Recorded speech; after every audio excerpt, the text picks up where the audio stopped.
good evening, everyone, and welcome to the first live show of RVTV. I hope you've all had a great week. Happy Friday, and I hope you're looking forward to the weekend. I have to say, I most definitely am. It's been an interesting week again. I have to apologise for the lateness. I've actually been talking to myself for the last 20 minutes because I thought I'd pressed go live and I hadn't. So that's a bit of a bonus. But I did have managed to watch most of the under-21s game against Liverpool, which let's just say was a brilliant first half. And the second half has been absolute pony. Right, so let's get started. If anybody wants to jump on, the link is in the comments. The HTTPS StreamYard. Just click on that, follow the instructions, and we can have a chinwag. You don't have to put your camera on. If you just want to have a chat, you're more than welcome. So we will start off with the Wolves game summary. I didn't actually watch the whole game. I only saw highlights due to the fact I was having the bus journey of all bus journeys from near my parents' house to Bristol Airport on the Saturday. There were no trains, and it was absolutely packed. And it also got us there an hour and a half late. And to say we were a bit close to missing our flight is not a over exaggeration. Right, so the team versus Wolves was Lloris, Sanchez, Dyer, Davies, Emerson Royale, Perisic, Højbjerg, Bentancur, Kulu, Harry, and Son. From the highlights, I think that Højbjerg, Royal, Sanchez, and Kane were the players who were above average. None of them really impressed me that much, to be honest. First half, I think we had our first shot.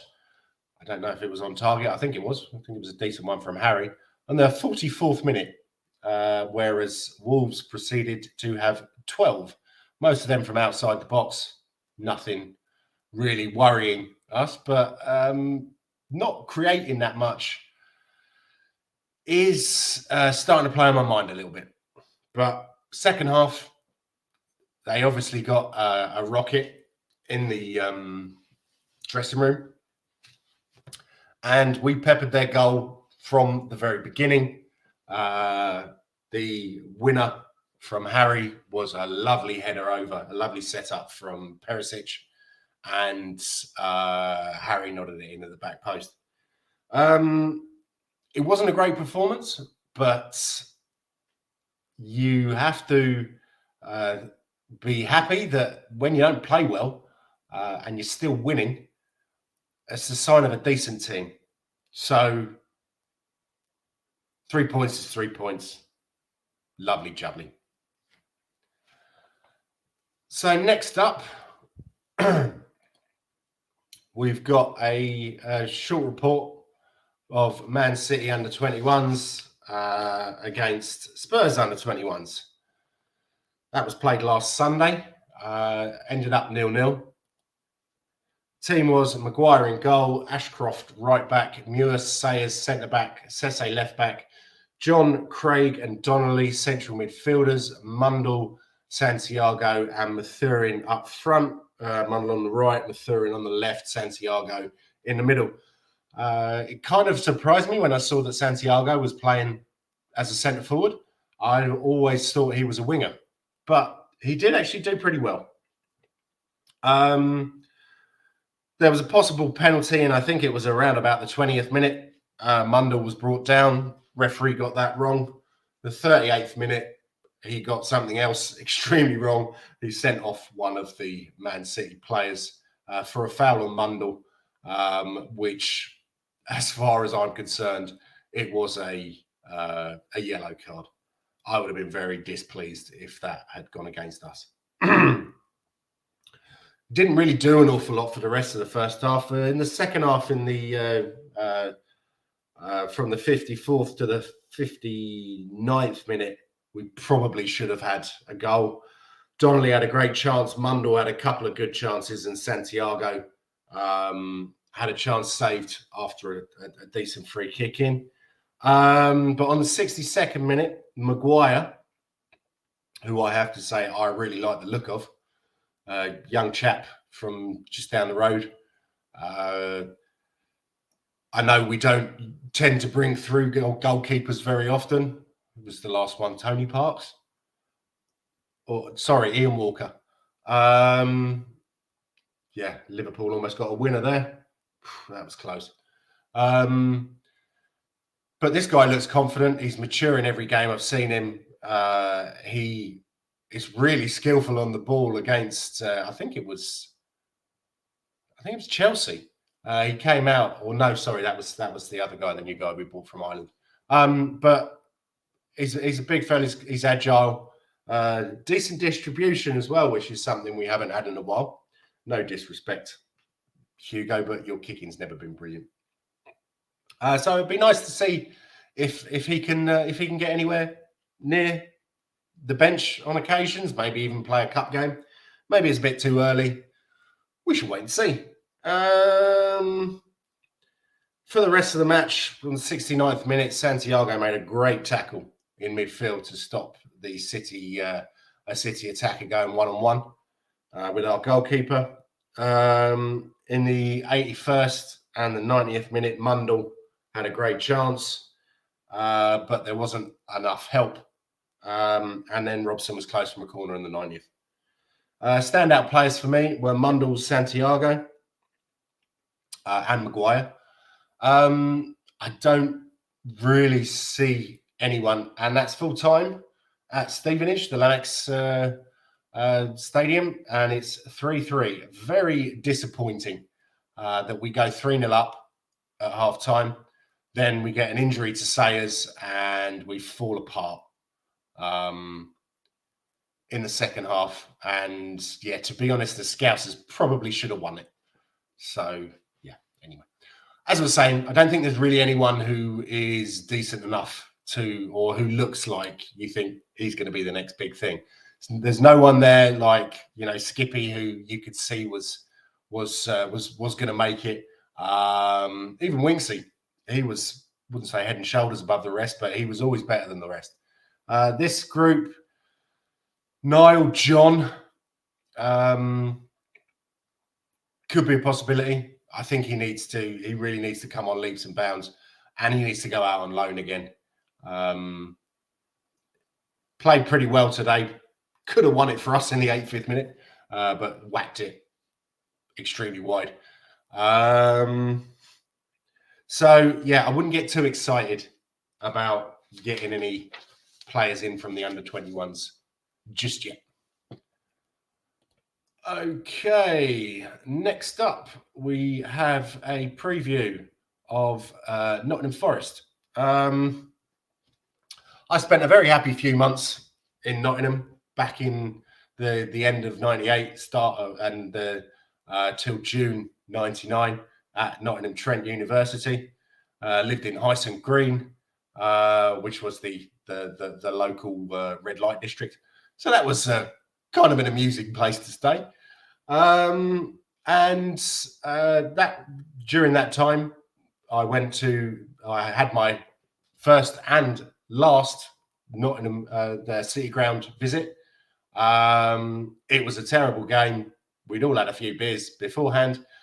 I didn't see the end of the match because I managed to get into an argument with Nottingham's finest and ended up being arrested and then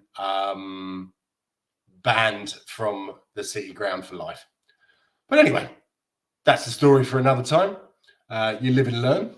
I've definitely matured since then. Wasn't my finest hour, let's just say. So,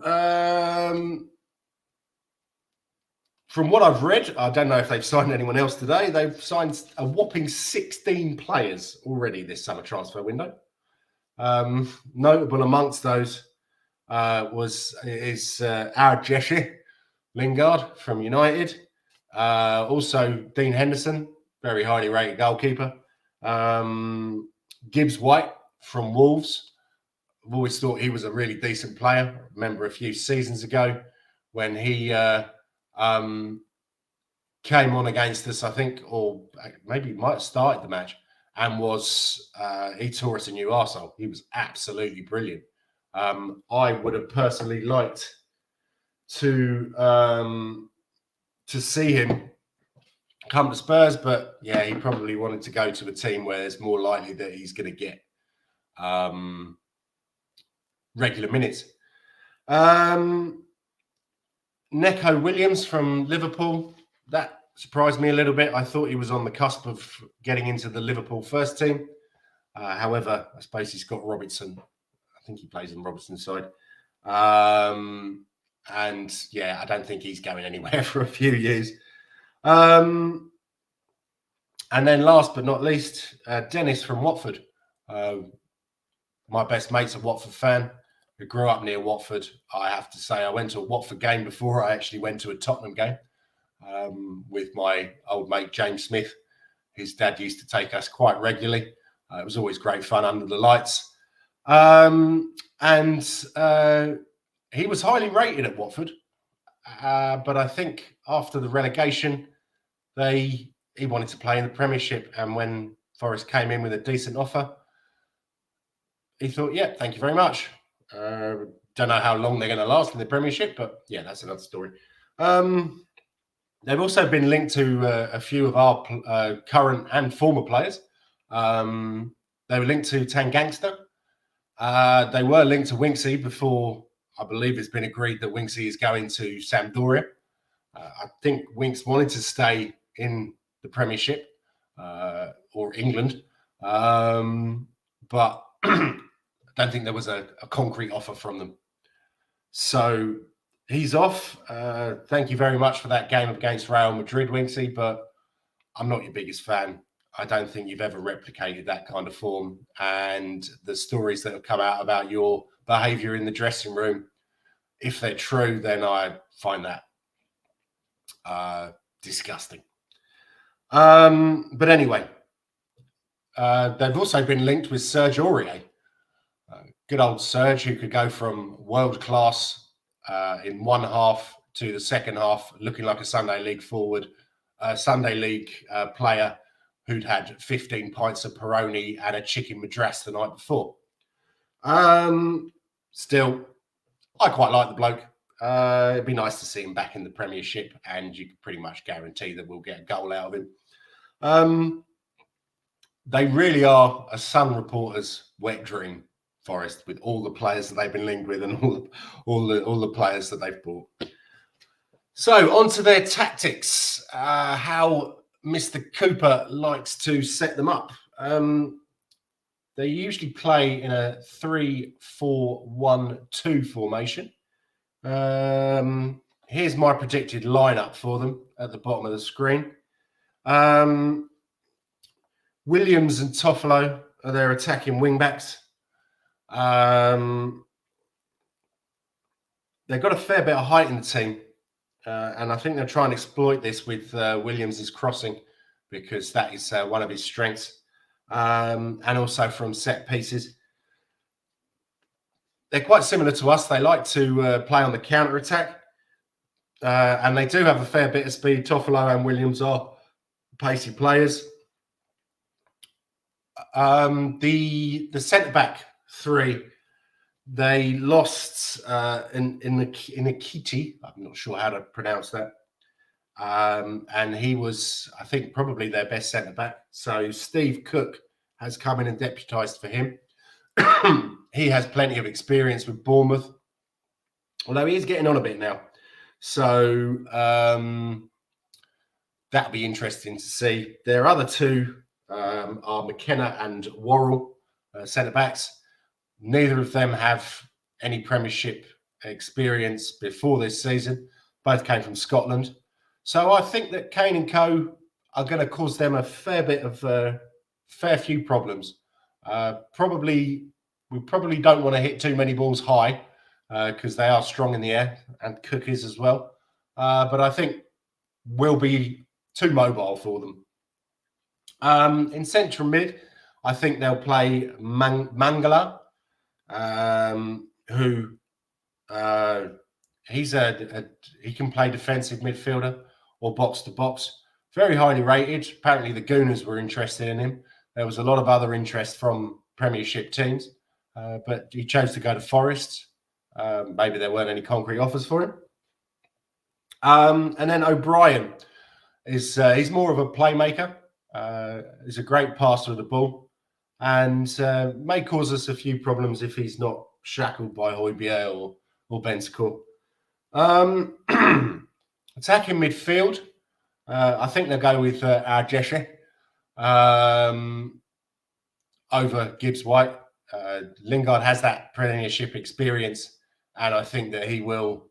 They're going to need that because they don't have a lot of other players who have that. Gibbs-White could come on second half, and he can cause us some problems. He's a tricky player to play against, so I quite look forward to seeing him playing. Actually, as long as he doesn't score or set anything up. And up front, it'll most likely be Brennan Johnson and Awoniyi. Sorry for the pronunciation. They've both scored their first Premiership goals in the last couple of weeks. Johnson is a nippy player and really suits their counter-attacking style. Awoniyi is more of a target man, so could cause Big Dave some problems, or even Little Dave. So we'll need to be on our game to stop those two. So we'll go for our predicted lineup. I think that it'll be the same as last week. Lloris, Sanchez, Dyer, Davis, Emerson Royale, Perisic, Højbjerg, Bentancur, Kulu, Harry, and Son. Hello, Mark Swift. Very nice to see you, mate. Hope everything's well with you. Yes, I've been doing this show for a little while now. Just on me Todd, really. Tonight's the first live one. Tried to get a few people to come on, put it on Twitter. Unfortunately, we haven't had anyone. If you want to pop on, you're more than welcome.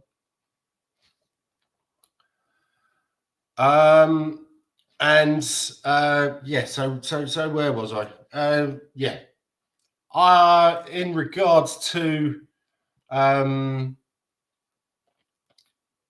predicted result, I think we're going to be too strong for them. Their lack of experience in the Premiership, I think, will give us an advantage, and I believe it'll be 3-0.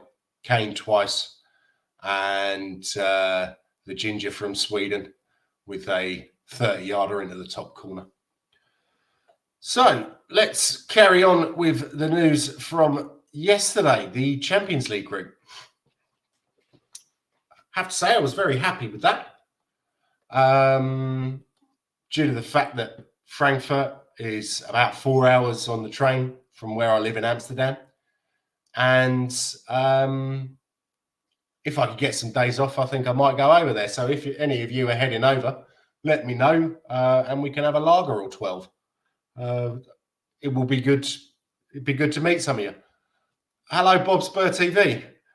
Beautiful, articulate, fantastic individual. But then I got bored. So thank you very much, sir. I appreciate that. Hope you're well. And cheers, Mark. Thanks for tuning in, and thank you very much for sharing it to Twitter. So back to the Champions League. I had a quick look at Eintracht Frankfurt. Didn't really have time to look at the other two. Currently the 15th in the Bundesliga. Haven't started very well. First day of the season were spanked 6-1 by Bayern Munich. our two former nemesis, Serge Gnabry and Sadio Mane, both scored for München. Then they've had two draws, both 1-1 against Hertha Berlin and FC Cologne.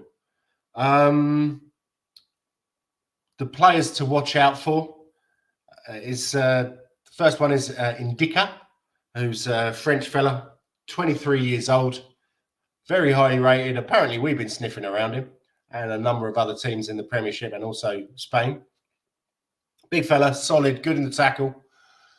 So I would have thought they'll probably put him on Kane. Pretty sure Kane will get the better of him. And then that guy who seems to have been around forever, Mario Götze. He's 30 years. I could have sworn that he was playing when I was in my teens, but he has been beset by injury, but he is a skillful, tricky attacking midfielder. And if he's on his game, you definitely have to watch out for that. They've also got a Japanese fella called Kamada who plays as attacking midfielder as well. So him and Götze will probably be battling it out for that position. We will see when the fixtures come out. And I'm going to do a little bit more about this in the next show. Just a bit on their tactics, preferred lineup, and more dangerous players. So for Sporting Lisbon, be nice to welcome back. You know what? I've completely forgotten his name.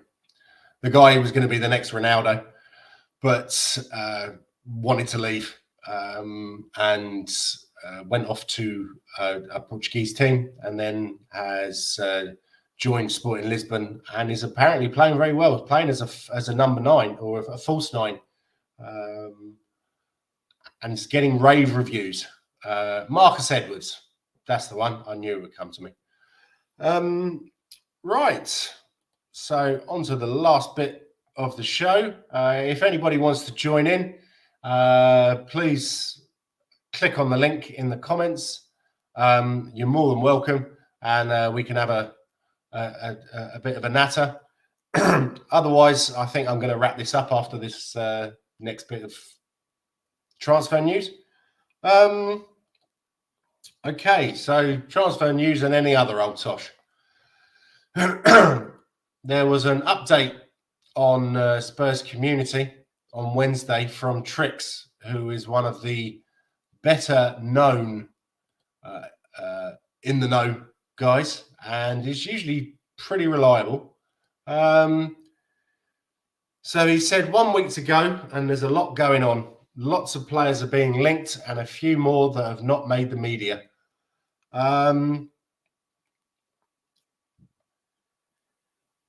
What else does he say? We've made a lot of inquiries. Zaha, Dan James, Ziyech, Maddison. But just because we've asked the questions, i.e. their availability, certainly doesn't mean we're looking to sign them, because Conte doesn't actually want any of them. It costs nothing to ask the question, and knowing the situation allows things to change quickly to just best fit the jigsaw. He has a couple of names we're looking at, but even then, he's not convinced they'll go anywhere because Paratici has a lot of names on his list. And besides the fact we know one of them needs to be homegrown, it'll be a case of how we want the best fuse them together, both fit in and also at the cost. I really don't understand what he said there.